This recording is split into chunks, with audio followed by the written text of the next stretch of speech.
You think you know your history? Do you?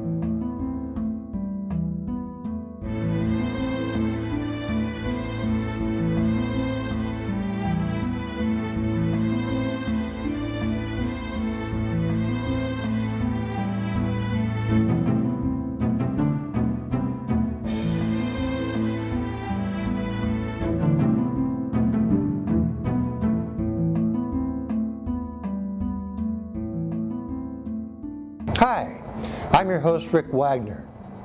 Welcome to History's Conspiracies. Join me now for part 1, exposing the Shakespeare conspiracy. The date is April 23rd, 1616, and the place is Stratford, England. Historically speaking, England's most celebrated author has died. His name, we are told, is William Shakespeare.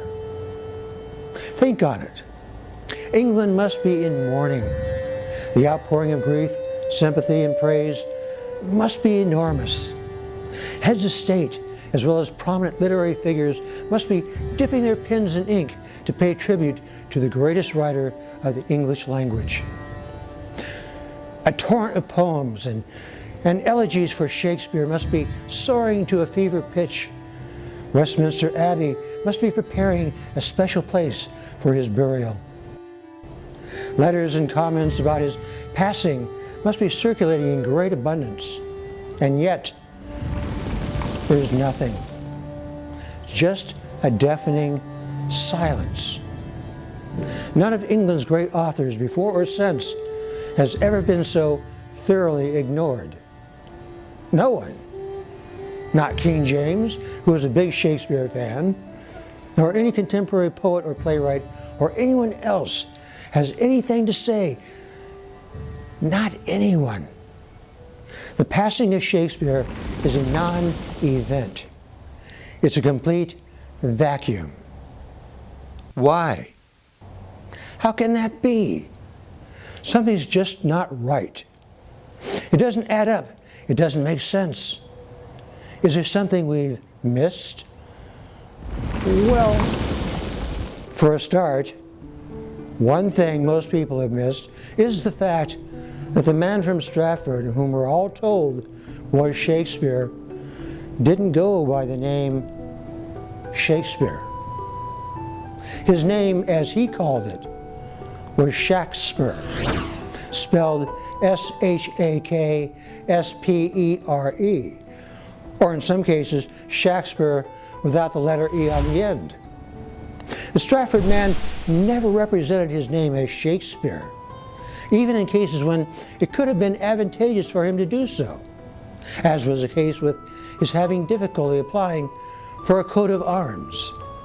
Even on his will, he still crudely scrawled the name Shakespeare.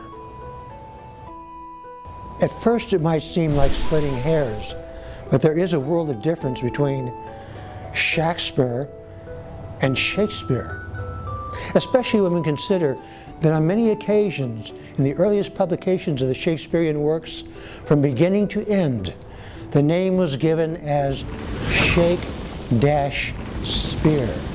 with a hyphen between Shake and Spear. Shakespeare Stratford never used a hyphen in his name. He had no reason to do so. Which brings up another important question. What purpose does a hyphenated version of Shakespeare serve? The only credible reason for hyphenating the name Shakespeare is that the name is actually a pseudonym in which the words shake and spear are deliberately combined. The combination of those two words really signify nom de plume. And we'll learn more about Shakespeare as a nom de plume in part 3 of this series. Okay, the Stratford man's name wasn't exactly Shakespeare. So what? Does that really make a difference? Well, yes, it does. Let's go back to his death at Stratford. What did he leave behind? He left a will. His last will and testament should tell us a great deal about him. But what does the will actually say?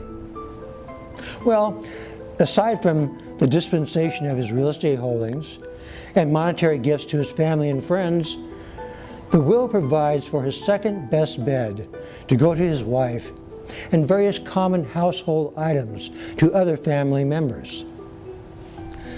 That's basically it. If this is the last will and testament of the author William Shakespeare, it's a very strange will. How strange is the will?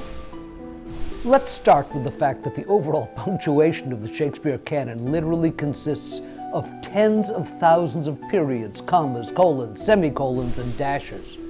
Shakespeare was big on punctuation.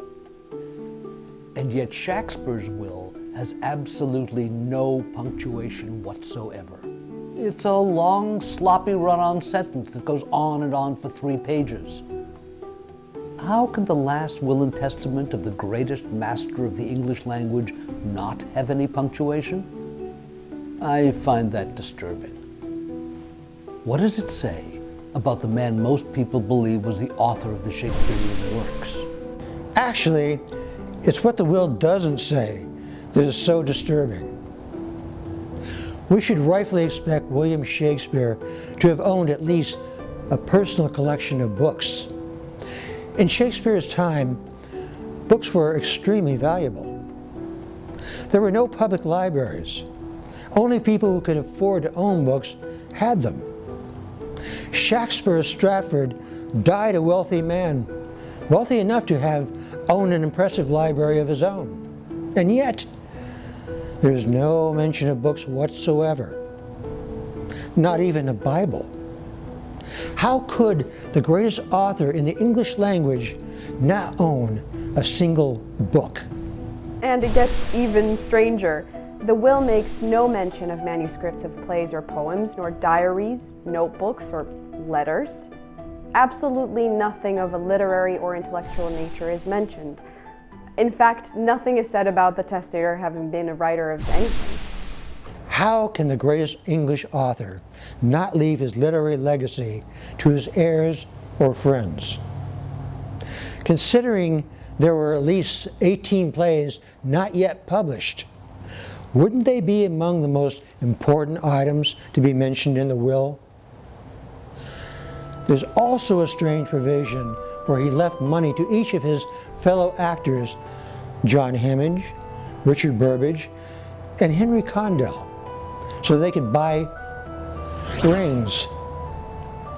The mysterious clause appears to have been tacked onto the will as an afterthought, but there is no mention of plays to be published. As we'll later see, Hemming and Condell are an important part of the Shakespeare myth. What else is missing? Education. There's no record of Shakespeare of Stratford ever having gone to any school. As far as anyone knows or can prove, Shakespeare of Stratford never received an education. The evidence of Shakespeare not being educated is completely consistent with the fact that his parents were illiterate, as well as his wife and children and grandchildren. If Shakespeare of Stratford really was the author of Shakespeare, he's the only English author to have had illiterate children and grandchildren. The view of Shakespeare as an illiterate man is further supported by the fact that aside from 6 extremely crude, almost illegible signatures, no writings of any kind from his hand have ever been found or have been known to exist. There's no evidence that Shakespeare of Stratford, nor anyone named William Shakespeare, ever wrote a single letter to anyone. All of the contemporary authors of the Elizabethan era left behind some form of paper trail, such as letters, notes, diaries, or manuscripts, records for things like payment for plays or poems, records of all kinds having to do with conducting business or communicating about literary matters, attesting to their having been writers. All except one. Shakespeare. Furthermore, no one ever claimed to be Shakespeare. Nor was there ever an occasion when someone publicly stepped forward, identifying himself or being acknowledged as Shakespeare the author. Whoever the author or authors were, there was great care taken not to be directly identified with the writing of the Shakespearean works. The real author was clearly bent on being anonymous. As to Shakespeare's 6 crude signatures, 3 of the signatures were affixed to his will. The other 3 appear on other legal documents. The signatures definitely have the look of being written by a person who isn't at all familiar with the use of a pen. They even look as if they might have been guided by another hand. How can these 6 shaky signatures, constituting the known totality of Shakespeare's writing, be the legacy of a literate man? As far as anyone knows or can prove, those are the facts about the Stratford man. No one really knows exactly when Shakespeare's Stratford was originally thought to be Shakespeare the author. The idea clearly occurred at a time much later than Shakespeare's death in 1616. So, how and when did anyone get the idea that Shakespeare's Stratford was Shakespeare the author? In truth, the idea of the Stratford man as Shakespeare the author didn't begin to take hold until after the 1623 Shakespeare folio was published many years later. The fact is, the Shakespeare folio is where the Shakespeare myth truly begins. And what is a Shakespeare folio? Well, it's the published collection of 36 Shakespearean plays, including the 18 plays that had not been published during a Stratford man's lifetime.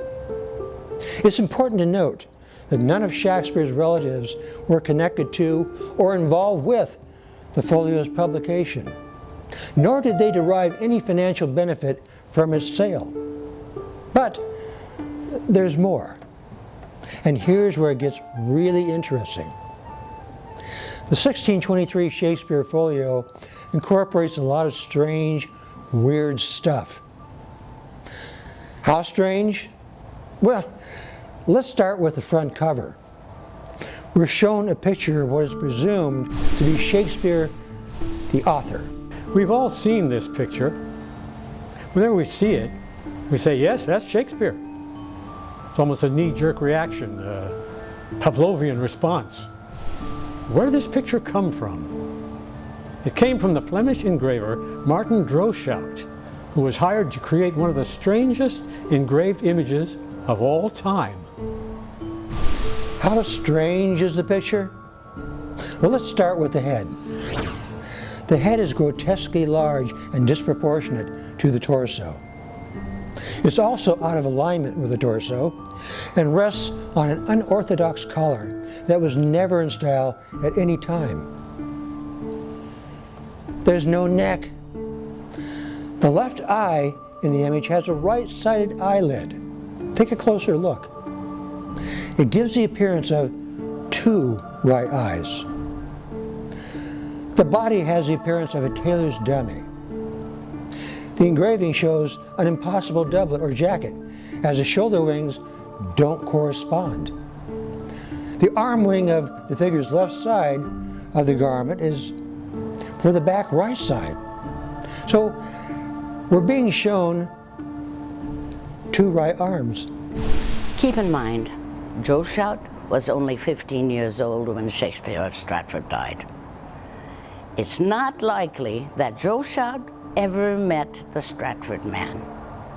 2 right eyes and 2 right arms. It's not a bad image for a front man.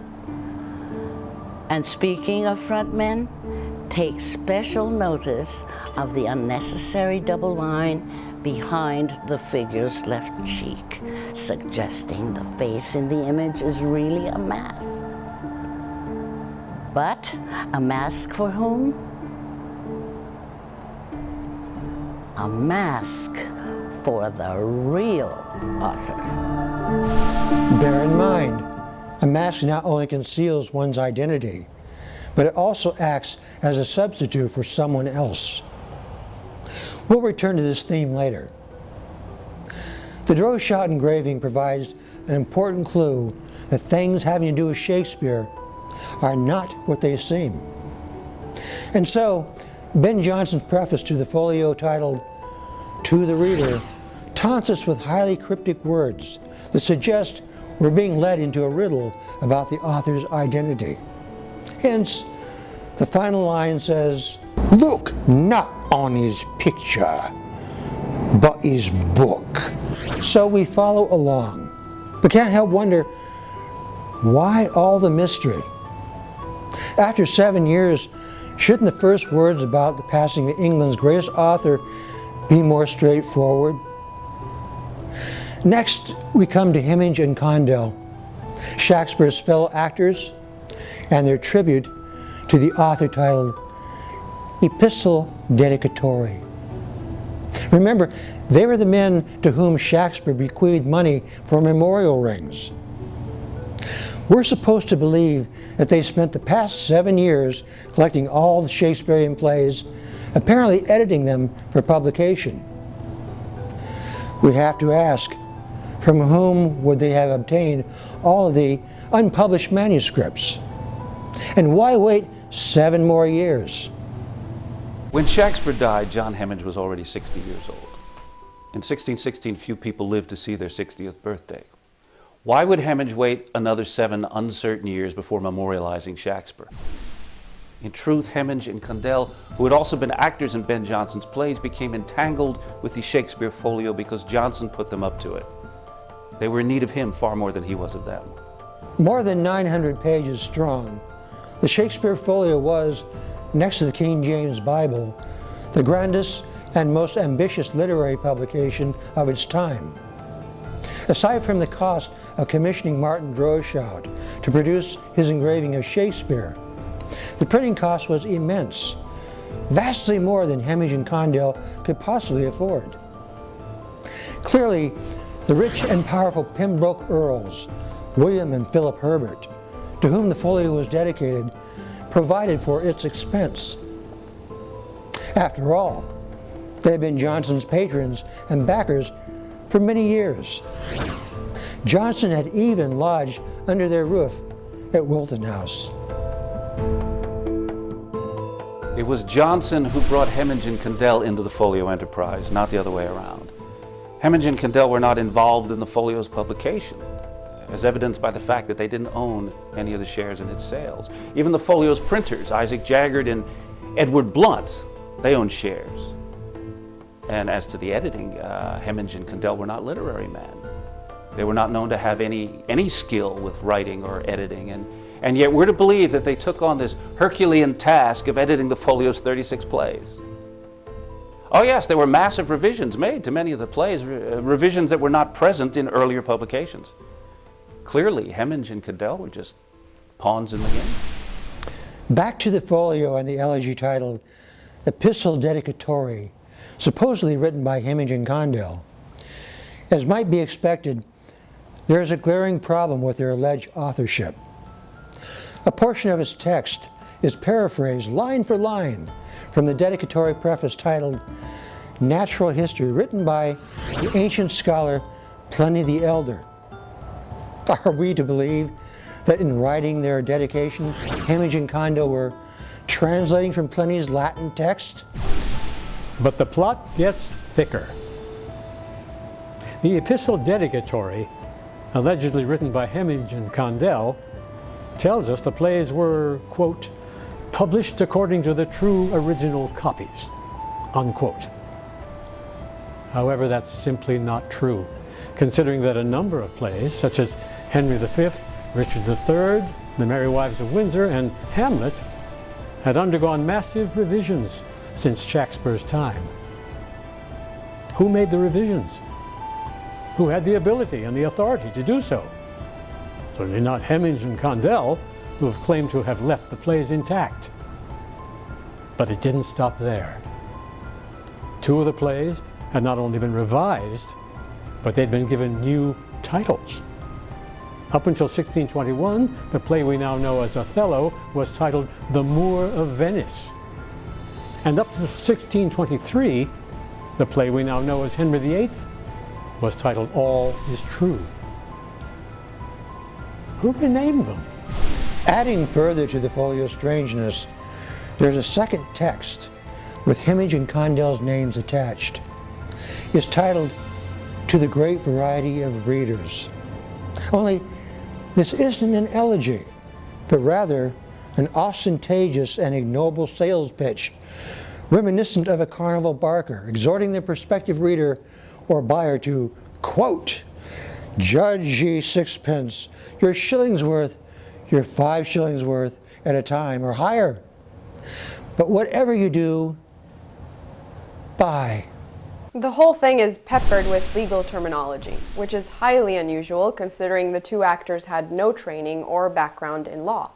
It's also very strange that this second text makes no mention of Shakespeare, just a vague allusion to the author. And finally, Hemage and Condell take their leave with a vexing statement, "And so we leave you to other of his friends, whom, if you need, can be your guide." Who are these other friends? And how will they guide us? Is the reader being set up to participate in an elaborate game of discovery? Whatever the answer is, we get a sense that Hemage and Condell have been bought off and well compensated for the use of their names, appearing to be little more than designated shills. The next stop in our investigation of the folio brings us back to Ben Jonson and his long, cryptic poem titled To the Memory of My Beloved, the author, Mr. William Shakespeare, and what he hath left us. Considering Jonson had once criticized Shakespeare for being a poet ape who was small on Latin and less in Greek, we're compelled to ask, why the change of heart? And why was a great poet and playwright like Jonson helping to promote the folio collection of his chief rival? We're also compelled to ask why Jonson went to such pain to craft such a mysterious and ambiguous poem. He never openly reveals exactly which Shakespeare he's talking about. Is it the Shakespeare the actor or Shakespeare the author? Line by line, Jonson cleverly teases the reader with veiled clues about the author's identity. But even in 1623, the aura of concealment that surrounded his true identity was maintained.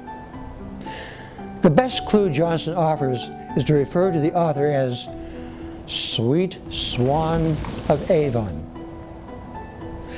Over the centuries, many people have assumed that Avon is a reference to the river Avon, upon which Shakespeare's village was situated. However, it could just as easily be the Avon Valley where Mary Sidney Herbert, Countess of Pembroke, lived at Wilton House. Mary Sidney Herbert was a brilliant poet in her own right, as well as the mother of William and Philip Herbert, the incomparable pair of brethren to whom the folio is dedicated. And Mary Sidney Herbert was known to be quite fond of swans. But then Jonson's enigmatic phrase could also be a reference to Hampton Court Palace, also known as Avon, where both Queen Elizabeth and King James enjoyed performances of Shakespearean plays. It's an elusive riddle, or is it? We'll return to the Sweet Swan riddle later in part 3 of this series and solve its meaning once and for all. Jonson and the promoters of the folio clearly knew what they were doing. The mysterious game they conjured up with Shakespeare Stratford still being used as a decoy was, and still is, an effective ploy. Furthermore, the elegy written by the poet Leonard Digges was a masterpiece of misdirection. Digges' allusion to the Stratford monument proved to be a brilliant red herring device designed to induce the unwitting inquirer to travel the wild goose trail to Stratford. So, Off to Stratford we go. In the Holy Trinity Church of Stratford, there's an odd monument, or shrine, mounted high on the north wall. There's no record of who built it. As with the folio, there's nothing to suggest the Shakespeare's family had anything to do with the design, construction, or financing of the monument. However, the words in its enigmatic plaque are written in the same style as the elegies in the folio. This Stratford monument appears to have been devised and implemented by the same people who produced the folio. Clearly, those who concocted the unusual texts accompanying the folio wanted the monument to serve as an extension of their handiwork. And what does the Stratford monument tell us? Perhaps it's more a matter of what it doesn't say that's important. Remember, this is supposed to be Shakespeare's final resting place, and yet the name Shakespeare is nowhere to be found. Instead, a hybrid name is given, and given only once. It reads Shakespeare. That is to say, Shack, belonging to the Stratford man, and Spear, pertaining to the true author. On the floor, beneath the monument, rests a stone into which a bizarre engraving is etched. It reads, "Good friend, for Jesus' sake forbear to dig the dust enclosed here. Blessed be the man that spares these stones, and cursed be he that moves my bones." This is supposed to be Shakespeare's gravestone. But what gravestone fails to name its occupant? In 1815, the writer Washington Irving, while visiting the monument, was told that workers had recently been digging a grave plot adjacent to Shakespeare's grave, when a dirt wall caved in, exposing the space directly beneath the Shakespeare grave, showing the space to be empty. No casket and no bones, just dust. If Washington Irving's account of the Shakespeare grave being empty is correct, at least the strange curse stone was accurate about the enclosed dust. It's not certain that anyone was actually buried in the spot beneath the curse stone. Taken at face value, the monument seems to commemorate the author Shakespeare. But as we found with the folio, not everything is what it seems. For one thing, the carved bust, which bears a slight resemblance to the Droeshout engraving, is not the monument's original statue. Actually, the original bust looked nothing like the Droeshout engraving. Instead, it portrayed this stern-looking man with a long, drooping mustache. This representation showed Shakespeare of Stratford clutching a large sack of grain or wool, testifying to Shakespeare's profession as a grain merchant, which is entirely consistent with town records. This original bust of Shakespeare that first occupied the monument's arched nook was described and drawn by the antiquarian Sir William Dugdale in his 1656 book, The Antiquities of Warwickshire. Dugdale gave the Dutch artist Gerard Jonson credit for carving the bust. Whether Jonson also carved a newer version depicting Shakespeare holding a quill pen is not known. At some point in the bust's evolution, the image began to take on the semblance of a writer.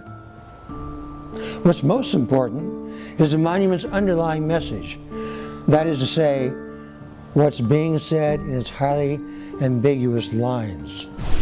Many scholars are convinced that the text of the monument's plaque was written by Ben Jonson, a clear probability when we compare his distinct wording in the folio with the monument's text, as well as his application of virtually the same words in elegies he wrote for other people. Like Jonson's folio text, the monument text is a perplexing, carefully crafted riddle. The first two lines are in Latin, and they read, Juditio Paelium, genio Socratem, arte Maronem, terra tegit, populus merite, Olympus habet, which translates to, a Pilus in judgment, a Socrates in genius, a Maro in art. The earth encloses, the people mourn, Olympus holds him. In the next 6 lines, Ben Jonson says, "Stay, passenger, why goest by thou so fast?" The words, "Stay, passenger," seem to echo the words, "But stay," from Jonson's folio line that immediately follows his allusion to the sweet swan of Avon. But there's more. In his epitaph on Celia Bulstrode, Jonson wrote, "Stay, and view this stone, and if thou beest not such, read here little, that thou mayest know much." and in his epitaph on Lord Henry de la Warre, Jonson says, "If, passenger, thou canst but read, stay, drop it here for him that's dead." The words in the Stratford Monument plaque seem to be a perfect match with Jonson's style, too much to be a coincidence. But what do the words in this riddle mean? We'll return later in parts 2 and 3 of this series to solve the riddle, but for now, suffice it to say, this is not a monument to Shakespeare the author. However, that wouldn't prevent people from making the erroneous assumption that Shakespeare of Stratford was the author. The architects of the folio and the monument had artfully woven this tangled web of Shakespearean mythology. The specious seed had been planted. Gradually, over time, people would begin to follow the misguided trail to Stratford. One such person was the famed Shakespearean actor David Garrick, who more than a century after the publication of the folio made a pilgrimage to Stratford. Upon his arrival, Garrick found the Stratford citizens to be profoundly oblivious to who Shakespeare was. The village was ravaged by filth and decay. All vestiges of the mud wall houses in which the Shakespeare family had dwelt were long gone. But Garrick, the actor, became Garrick, the clever entrepreneur. He saw an opportunity to turn Stratford and Shakespeare into a profitable enterprise.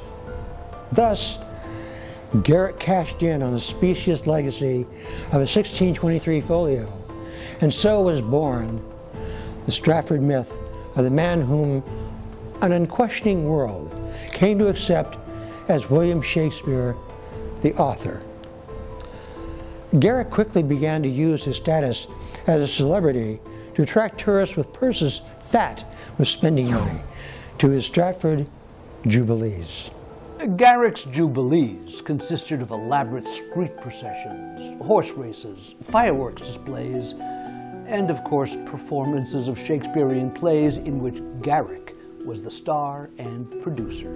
Other profitable attractions included tours of Shakespeare's alleged birthplace, as well as the grammar school and desk where he had supposedly studied. Never mind the fact that there was absolutely no record of his ever having attended the school. And never mind that the buildings where Shakespeare had allegedly lived were newly constructed. The village of Stratford had been transformed into a thriving industry. The myth was taking on a life of its own. Soon, an endless supply of furniture items supposedly having belonged to Shakespeare were being manufactured and sold like holy relics. A carnival-like atmosphere descended upon Stratford, which, in many respects, became a precursor to the modern-day Renaissance fair. At the conclusion of his closing speech during the first Jubilee, Garrick proclaimed the Stratford man to be that demigod who Avon's flowery margin trod. 'Tis he, the god of our idolatry! In that one moment, Garrick transformed the Stratfordian myth into a religious cult. Shakespeare of Stratford was now a figure to be worshipped. The Stratfordian view of Shakespeare had taken on the air of a fundamentalist sect that would show no tolerance for those who might question its dogma. Only blind faith in the tenets of bardolatry was acceptable. Dissent was, and still is, denounced as heresy. Eventually, Shakespeare biographies began to materialize out of sheer invention and supposition, which required a great deal of imagination, considering the scarce few details of Shakespeare's life could easily fit on a postcard. Nevertheless, it wasn't long before voluminous biographical books about Shakespeare, based on fictitious assumptions, were being peddled to an uncritical and naive public. Fanciful tales grew and grew and grew about how Shakespeare of Stratford must have done this or that, or probably traveled abroad, or most likely knew this person or that, and so on. By the onset of the 19th century, the Stratfordian version of William Shakespeare the author had slipped into the hallowed halls of universities and public schools, passing as immutable academic dogma, not to be challenged or questioned in any way. Innumerable academic careers were, and still are, predicated on the propagation and maintenance of the Stratfordian myth. Today, the town of Stratford-upon-Avon thrives upon $1 billion a year Shakespeare tourist industry. Yes, the Stratfordian myth of Shakespeare is big business, and that business is jealously and ferociously guarded. However, by the mid-19th century, various independent literary scholars were investigating the claims being made by the Stratfordian establishment. Glaring holes and inconsistencies in the Stratfordian story began to surface after decades of sifting through archival records. The truth about Shakespeare, the grain merchant, small-time moneylender, and actor was coming out in front. Eventually, theories about who wrote the Shakespearean works began to emerge. Such critical investigation inevitably led to the burning question: if the Stratford man didn't write the works of Shakespeare, who did? We'll discuss the leading authorship candidates in part 2 of this series. Now, in 1857, Delia Bacon, an American school teacher, put forward a book titled The Philosophy of the Plays of Shakespeare Unfolded, in which she proposed that the Shakespearean works were the product of an elite group of Elizabethan writers, led by Sir Francis Bacon. Not to be outdone or infringed upon, the Stratfordian establishment viciously attacked Delia Bacon, denouncing her as a woman who hates Shakespeare.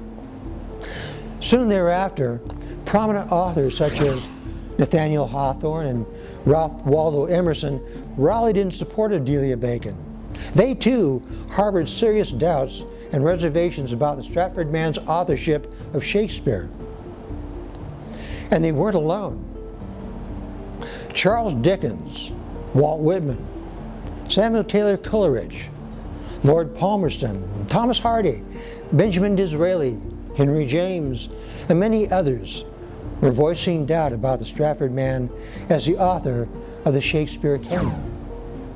But the most vocal doubter was none other than Mark Twain, whose book, Is Shakespeare Dead?, severely lampooned the Stratfordians as mindless troglodytes. Disgusted with the shoddy and unfounded claims made by the Stratfordian biographies of Shakespeare, Twain wrote, "We set down the conjectures and suppositions and maybes and doubtlesses and rumors and guesses and probabilities and likelihoods, and we are permitted to think, and we are warranted in believing, and might have beens and unquestionablys, and without a shadow of a doubt. Behold, materials. Why, we have enough to build a biography of Shakespeare." He then compared the Stratfordian myth of Shakespeare to a brontosaurus skeleton that was on display at the New York Museum of Natural History. The enormous skeleton had only 9 actual bones, with the bulk of the structure consisting a plaster. Myths and legends are hard to deal with. Once they get started, they take on a life of their own. Rick Wagner likes to call this phenomenon the Liberty Valance syndrome. You know, from the old movie, The Man Who Shot Liberty Valance, in which John Wayne shoots the menacing outlaw Liberty Valance and then makes it look like Jimmy Stewart did the deed. Even Jimmy's character believes he killed Valance. The townspeople treat him like a real hero. Thereafter, he moves up in the world as a very important man. Later, he finds out the truth, but it's too late. The legend has become history. He tells the true story to a prominent news reporter who has no interest in seeing history revised, even though the myth is contrary to the truth. The reporter says, "This is the West, sir. When the legend becomes fact, print the legend." Of course, printing the legend only compounds the lie. And so it is with the Stratfordian myth of Shakespeare. However, time has a way of forcing even the most stubborn myths to eventually erode and unravel. As the case against the Stratfordian myth mounted, it became increasingly evident that the real author, or authors, responsible for the Shakespearean works had to have had or possessed a mastery of a wide range of knowledge. Languages such as Latin, Greek, French, Italian, and Spanish. Law and all of its intricate workings. A highly extensive knowledge of science, medicine, and geography. In fact, the pages of the entire Shakespeare canon are saturated with precise geographical and cultural details unique to certain regions and cities in foreign countries.